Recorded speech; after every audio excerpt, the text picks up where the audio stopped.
இந்த எபிசோட நாம இயக்குனர் அகில் சத்தியன் இயக்கத்தில் வெளிவந்திருக்கிற சர்வமாயா படத்தில் தான் பார்க்க போகிறோம். இந்த படத்தோட கதையை பற்றி பார்த்தோம்னா, தந்தையும் சகோதரனும் புரோகித சடங்குகள் செய்பவர்களாக பிஸியாக இருக்க நாயகன் நிவின் பாலியோ அதில் நாட்டம் இல்லாமல் தனக்கு பிடித்த கிட்டார் இசைக்கலைஞராக உருவெடுக்க முயற்சிக்கிறார். ஒரு இசைக்குழுவில் சேர்ந்து அவ்வப்போது நிகழ்ச்சிகளில் வாசிக்கிறாரு. ஒரு கட்டத்தில் 2 மாதம் வெளிநாடு செல்லும் இசைக்குழுவில் இவருக்கு விசா கிடைக்காததால் வேலை இல்லாமல் ஏற்படுது. இதனால் ஏற்கனவே தன்னை உதவிக்கு அழைத்த தன் நண்பனான புரோகிதர் அஜி வர்கீஸுடன் இணைந்து பல நிகழ்ச்சிகளுக்கு உதவியாக போறாரு. கொஞ்ச நாட்களில் தனியாளாக புரோகித சடங்குகள் செய்யும் அளவிற்கு வளர்றாரு.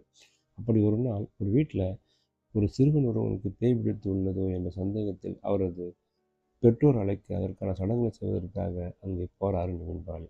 சடங்கு முடிவதற்குள் பையனுக்கு குணமாகிடுது. ஆனால் அன்று இரவு நிவின் பாலியின் அறையில் இளம்பெண் ரியா ஷிபு திடீரென தோன்றுறாங்க. அதன் பிறகு தான் அந்த பையனை பிடித்திருந்த ரியா ஷிபு தற்போது தன் வீட்டுக்கு வந்தே உணர்றார் நிவின் பாலி. ஆரம்பத்தில் அவர் பயந்தாலும் அமைதியான குணம் கொண்ட ரியா ஷிபு தான் அவரை தொந்தரவு செய்ய மாட்டேன் என்றும் தான் யார் என்றே தெரியவில்லை என்றும் சொல்றாங்க. போக போக இருவருக்கும் நட்பாகுது. ஒரு கட்டத்தில் நிவின் பாலிக்கு மும்பையில் கிடார் இசைப்பதற்காக பட வாய்ப்பு ஒன்று வருது. அதற்காக அவர் மும்பை போகிறாரு. அங்கே அவருடன் வேலை செய்யும் பிரீத்தி மூதனுடன் நட்பு ஏற்படுது. இதை பார்த்து பொசிசிவாகும் ரியா ஷிபு நிவின் பாலியை காதலிப்பதாக சொல்கிறாங்க. அந்த சமயத்தில் ரியா ஷிபுவுக்கு தான் யார் என்று தெரிய வருது. அதன் பின் என்ன ஆனது தான் அந்த படத்தோட மீதி கதை. தான் யார் என்றே தெரியாத இளமண் நாயுடன் நட்பாக பழகுவது போன்று ஏற்கனவே சில படங்கள் வந்துவிட்டது. குறிப்பாக நயன்தாரா அறிமுகமான காலகட்டத்தில் மோகன்லாலுடன் இணைந்து நடித்த விஷயமாதம்பு கதையை கொஞ்சம் பட்டிட்டிகரிங் பார்த்தது போல இந்த படம் உருவாயிருக்குன்னு சொல்லலாம். நீண்ட நாளைக்கு பிறகு நிவின் பாலியை காமெடி கலந்த நடிப்பை பார்க்கும்போது அவர் பழைய ஃபார்முக்கு வந்துவிட்டார் என்பது தெரியுது. ஆனால் ஏற்கனவே பலமுறை பார்த்து பழகிய கதையும் மோசமான திரைக்கதையும் அவருடைய முயற்சியை வீணடித்துள்ளதுன்னு சொல்லலாம். சீரியஸ் கதாபாத்திரங்களை ஒதுக்கிவிட்டு வழக்கமான காமெடி கலந்த அந்த ரூட்டிற்கு நிவின் பாலி திரும்புவதற்கு அவருக்கு ஒரு சவால் சொல்லலாம். ஆனால் கதை தேர்வில் இன்னும் அவர் கவனம் செலுத்தினால்தான் அவர் விட்ட இடத்தை பிடிக்க முடியும்.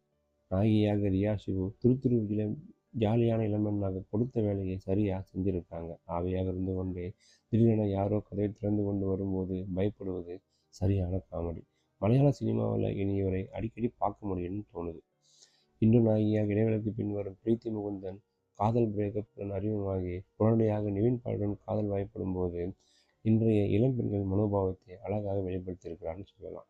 இதில் அஜி வர்கீஸை நீண்ட நாளைக்கு பிறகு அதுவும் காமெடி கதாபாத்திரத்தில் பார்க்கும்போது நிவின் பாலி அஜி வர்கீஸ் கூட்டணி கம்பேக் என்று சொல்ல வைக்கிறது.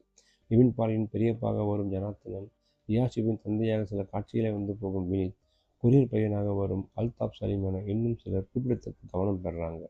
சரண் வேலாயுதன் ஒளிப்பதிவு வழக்கமான ஒரு சினிமாவுக்கான வேலைகளை மட்டும் சரியாக கையாண்டிருக்கு.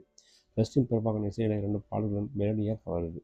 இயக்குனர் அகில் சத்யன் ஒரு ஃபீல் குட் படமாக இதை கொடுக்க முயற்சித்திருக்கிறாரு. ஆரம்பத்தில் நிவின் பாலியின் கதாபாத்திரத்தை இவர் காட்டியது, அதன் பிறகு கதையை நகர்த்திய விதம், பின்னர் நாயகியை ஆவியாக நிவின் பாலி வீட்டிற்கு கொண்டு வந்த வரை எல்லாமே மிக சரியாக தான் இருக்குது. ஆனால் இடைவேளைக்கு பிறகு கதையை எப்படி கொண்டு போவது என தடுமாறி இருக்கிறார்னு சொல்லலாம். குறிப்பாக கிளைமாக்ஸ் ஏற்றுக்கொள்ளும்படியாகவும் இல்லை, நம் மனதில் ஒட்டவும் இல்லை.